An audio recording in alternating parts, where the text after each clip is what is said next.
السلام عليكم ورحمة الله وبركاته، اخواني وحبايبي متابعيني على قناة المصري لتعليم سيد السمك والصنارة. اللهم صل وسلم وبارك على سيدنا محمد وعلى آله وصحبه وسلم. زي ما متعودين نازلين برضو نشوف منسوب المية ونمشي في الليتين وان شاء الله خير. من كام يوم نزلنا والحمد لله كانت السمكة بتاكل، يعني مش هقول كويس لكن كانت بتوقع احجام حلوة. النهارده انا اول يوم اروح لكابتن ميدو، استاذ ميدو بتاع الواد الصيد. انا اول مره اروح المحل، والله لسه ببص على المحل اهو للناس برضو اللي هي اول مره هتجيله، ان هو نقل المحل من عند معهد الاشغال في طرة لكوزك عندنا هنا على الكورنيش على طول، يعني جامع عبد المنعم رياض اهو. هو تالت عماره بعد الجامع اهو تقريبا، المحل بتاعته الجافه بتاعته انا شايفها رايح عليها اهي. فده بالنسبه للناس اللي هي بتحب تتعامل معاه. هو راجل محترم والله، ما دعايه، وراجل كويس وراجل محترم وذوق وحاجته كويسه وطعمايته بسم الله ما شاء الله، يعني الواحد بياخدها ربنا بيرزقه بيها. انا اول مره والله اجي المحل عشان ما حدش يقول لي دعايه. هنخش ونشوف على الطبيعه. حتى الباب انا مش عارفه فين، انا مش عارف الباب فين حتى. هو رجاله دي اول مره جه عنده والله السنه دي. السلام عليكم ورحمه الله وبركاته. ازيك يا باشا؟ ربنا يخليك. ازي صحتك؟ عامل ايه؟ كويس. كابتن ميدو الف الف مبروك. عيشها متاخره والله. ما هي بص حلاوتها للناس اللي الناس تاخدها مفاجاه كده. واحنا قلنا لهم على العنوان بالنسبه يا جدعان. هو هنا في كوزيكا على كورنيش النيل على طول جنب جامع عبد المنعم رياض. لو تهت قوي اسال فين جامع عبد المنعم رياض، الميكروباص ينزلك قدام منه، ثالث محطه بعد الجامع على طول. فمش عايز اطول عليكم، بسم الله ما شاء الله المحل اهو اتفرجوا عليه بس كده تنوروه. طبعا انا جاي النهارده اخد طعم، بس كان نفسي النهارده نعمل معاه واجب ونشتري شويه حاجات ان شاء الله تتعوض باذن الله. حبيبي يا عم مصر. حبيبي يا ريس، ربنا يخليكم يا رب، ربنا يبارك فيكم ويجعله قدام السعد عليك يا رب. حبيبي يا ريس، نكمل بقى مع بعضينا على البحر ان شاء الله. السلام عليكم ورحمه الله وبركاته، اخواني وحبايبي متابعيني على قناه المصري تعليم سيد السمك بالصناره. السكر في الماء يذوب والصلاه على النبي صلى الله عليه وسلم تمحي الذنوب. اللهم صل على سيدنا محمد وعلى اله وصحبه وسلم. طبعا بشرة خير، الميه نزلت قد ايه؟ لا نزلت بقى بتاع من 15 ل 20 سم في القاهره هنا، لكن في قبلي كلمت في ناس اصحابي كتير في اسيوط وفي المنيا وفي السويف. في المنيا نزلت حوالي متر، في اسيوط نزلت حوالي مترين. طبعا انتوا عارفين المنحدر جاي من فوق عالي اللي هنا واطي، فهنا ممكن تسمع كمان 10 ايام او اسبوع بالكتير قوي. يعني مع كثره القمر اللي جايه ديت ننزل كلنا نصطاد لو الميه فضلت تخس بالطريقه زي ما انا هوريها بالكاميرا واوريها لكم. طبعا انا جبت الطعم من عند الكابتن ميدو ووريتكم المحل بتاعه الجديد فين، عشان برضو الناس اللي كانت بتسالني هو نقل فين حته بالظبط. هو ساب المكان بتاع طرة عند كوبري شمال طرة، لان في كوبري طالع من هناك، ونقل في عماير الشرطه اللي انتم شفتوها دي. انا اول مره اروح المحل وبصراحه ربنا انا مقصر معاه ومقصر مع الصيادين كلهم، مش هكدب عليكم عشان برضو اكل عيشي وانا عندي محل برضو فواخد كل وقتي. فتحياتي ليكم، ونقلب الكاميرا واوريكم منظر الميه ونقول بقى نتكلم مع بعضينا في طريقه الصيد والسمك وازاي. انا كنت هنا اول امبارح واحكي لكم على الموضوع. انتظروني. رجعنا لكم تاني وزي ما قلنا بشرة خير. زي ما انتم شايفين الميه اهيت بدات تخس اهيت، ادي معلمه اهي، زي معلمه على الميله اهي. وادي شايفين الدرجه اللي انا كنت بقعد عليها، ادي الدرجه اهي.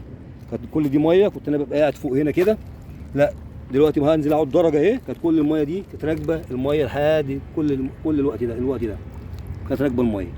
وزي ما انتم شايفين الكاوتش بدا يبان اهو في الميه، كنا بننام فيه السمك السنه اللي فاتت. فتبقى انا جيت هنا اول امبارح بس ما قعدتش هنا، قعدت هناك عند الرصيف اللي باين ده، اعمل لكم زوم عليه كنت قاعد في الحته دي. طب والله الحته ديت بالامانه كلت معايا كويس. طب ايه اللي خلاك النهارده جيت هنا برضك؟ هناك لا مؤاخذه الجماعه بتوع الغيط بيقطعوا العفش وحاطينه على البتاع على طول، ما تعرفش تقعد. يعني ما تروح هناك تبقى قاعد الواحد قاعد متضايق، وبيني وبينك بخاف من السواحف والحاجات ديت بتبقى برضه كل واحد بيخاف منها. فهنا المكان نظيف شويه، هنا المكان زي ما انتم شايفين كده الارض نضيف. نرجع تاني للزوم، المكان هنا كويس فنضيف، فانا بحب اقعد هنا، يعني برتاح نفسيا في القعده هنا. لكن السمكه لما بتاكل لا بتاكل في المكان كله. انا لما جيت لقيت قاعده ناس شغاله حداف، طبعا قاعدين على مكاني هنا وشغال حداف، طبعا هو بيحدف كده فواخد النص اللي اليمين ده كله، الخيط بيحرب منه فمحدش ينفع يقعد على اليمين خالص. فجيت اقعد على الشمال هنا جنب منه، قال لي لا ده انا ابني هيجي يقعد هنا. فطبعا لميت وخدت بعضي ومشيت. هي البحر مش بتاع حد، بس هي في اصول للصيد. اصول للصيد اللي هي انا عايز اشتغل غماز وعايز اشتغل حداف. كل صيد وليه فنياته وليه احترامه وليه تقديره وليه كل حاجه. صيد الحداف ليه فنياته وليه سمكته المحترمه، صيد الغماز ليه فنياته وليه سمكته المحترمه وليه متعته، والحداف برضو ليه متعته. بس لما اجي اشتغل ازاي؟ هي دي هنا المشكله. المشكله ان انا عشان اشتغل حداف لازم اقعد في الاخر هناك قبل الهيشه دي بشويه كده واشتغل، عشان كل ده الناس اللي عايزه تشتغل في فيلا بالغماز تشتغل جنب منه. لكن لو قعدت هنا ورميت كده مفيش حد يجي يشتغل خالص، يبقى انت خدت الميه كلها لوحدك. واحنا كلنا نازلين نستمتع، مش نازلين نضايق بعضينا او نزعل من بعضينا واقول لك لا ده انت جبت خيتي وانا انت جبت خيتي. لا هو هيصطاد ولا انا هصطاد. فطبيعي على طول خدت بعضي ومشيت، وقلت له محتاج اي خدمه محتاج اي حاجه، لا شكرا، وخدت بعضي ومشيت. لكن انا بقول يا جماعه الموسم هيبدا، ويا ريت اللي بيشتغل حداف يراعي اللي بيشتغل غماز، واللي بيشتغل غماز يراعي اللي بيشتغل حداف. واحنا كلنا اخوه وكلنا متحابين في الله، وهي مع يعني هوايه مجنونه احسن من اي حاجه في الدنيا. كلنا بنصرف عليها اكتر ما بناخد منها. فما انت نازل عشان تنبسط، مش نازل عشان تتضايق او تقطع او تضايق زميلك. فده رجائي. لا المايه نزلت، وهناك انا خدت سمك حلو بصراحه، ربنا كان محتاج الملقاف. يعني خدنا سمك، وللاسف الفيديو مش عارف يتمسح مني ازاي، كنت عايز انزله لكم، بس انا قلنا نعمل لكم فيديو جديد النهارده. وجبت الملقاف معايا اول مره يطلع السنه دي اهوت، ان شاء الله يكون خير باذن الله. نطلعه اهوت وهنفرده عشان خاطر ايه لو ايه اي سمك وقع، لان ده اليومين دول بيقع غلطات حلوه قوي، بيقع غلطات وربنا بيرزق بسمكه نظيفه وسمكه مسنوده حلوه. طبعا هنمشي في المايه الماشيه برضو زي ما متعودين. وطبعا الارض كلها اهم حاجه تعرف الحوشه بتاعتها فين وتمسك قبل الحوشه، عشان السمكه بتطلع من الحوش تاخد الطعمايه. لكن كل الميه دي بتاكل. لما تكون السمكه بتاكل يعني كل الرصيف بتاع ركن فاروق تنزل عشان الناس اللي بتسال فين بالظبط، هتنزل ركن فاروق وتمشي على رجلك او خد توك توك قول له نزلني عندي مفكو في ظهري مفكو، هتلاقي الرصيف كبير. عايز تنزل المشتل اسمه مشتل برهان، عايز تنزل فيه تنورني هتلاقيني بنزل، ممكن بنزل في الاسبوع مره او مرتين حسب ظروف شغلي. يعني ماليش ميعاد معين ان انا بنزل فيه، عشان الناس بتقول لك ايه عايزين ننزل معاك. يا جدعان انا بنزل ماليش ميعاد والله فيه، يعني ماليش ميعاد. بلاقي الدنيا مريحه معايا في الشغل باخد بعض، اقول بدل ما اقعد على قهوه اجي اقعد هنا اصلي العصر واخد بعضي وامشي قبل المغرب كده بشويه، امشي واجي اصلي المغرب هنا والعشاء هنا، والساعه 11 باخد بعضي واتكل على الله عشان اجي افتح اشوف اكل عيشي بدري. فان شاء الله النهارده يكون في سمك كويس، مش عايز اطول عليكم. حمامه نازله تشرب من الميه يعني. سبحانك الله سبحان الله وبحمده سبحان الله العظيم، سبحان الله وبحمده سبحان الله العظيم. جميله والله سبحان الله. يلا مع السلامه. فان شاء الله انتظروني بالليل ويكون في خير كويس. طبعا في زمايلي هيجوا دلوقتي اتصلوا عليا، كابتن محمود ويمكن محمد يجي معاه. فان شاء الله ما تنزل اكتر، لا هناخد سمك احسن ونطلع قبلي ونستمتع كلنا في قبلي ونقول على ادوار حلوه هناك.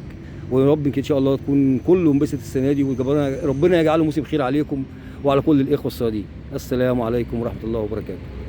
النبي احسن رجاله، اول استفتاح اهو، اول استفتاح بالصلاه على النبي اهو. يلا رجاله اول استفتاح ونستفتح ان شاء الله، نطلع العياشه من الشنطه ونقول. بس ده طبعا في سمك كبير بيقع، عشان كده احنا حاضرين الملقاف، بس ربنا يكرمنا ان شاء الله وياكل النهارده. هو ده مش وحش، الاحجام دي برضك مش وحش، بالصلاه على النبي زي الفل اهي.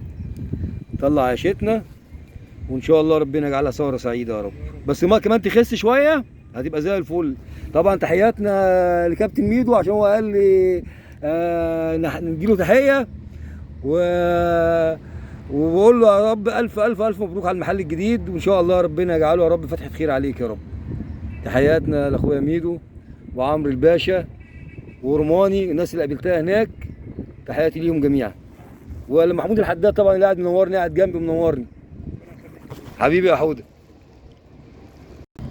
الصلاة على النبي يا رجاله التاني اهو، صلاة النبي ان شاء الله تشتغل باذن الله. ظاهر البولت كويس اهو بالصلاة على النبي، ان شاء الله في احسن من كده باذن الله. نام هنا لما اجيب لك العياشه، نام نجيب لك العياشه يا كبير.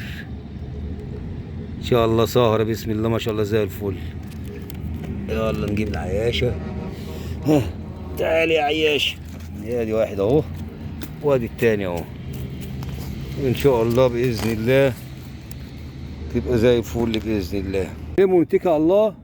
السمك النهارده الملقاف اتفرد، بس ليه السمك اللي بتقع كلها مش مستحقه ملقاف، اهم كام حته اللي خدناهم اهمت.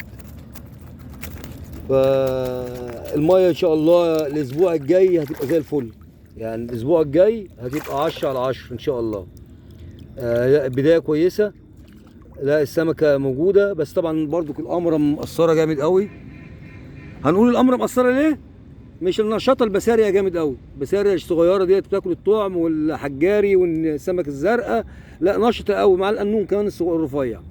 لكن لما تكون الايام بعد القمر دي ان شاء الله القمر تكسر بامر الله، الميه هتبقى زي الفل، هتكون كمان خست شويه كمان، يعني الدرجه اللي موجوده عليها العياشه دي كمان لما تنزل ونقعد تحت شويه على المصطبه، لا هتبقى 10 على 10 ان شاء الله.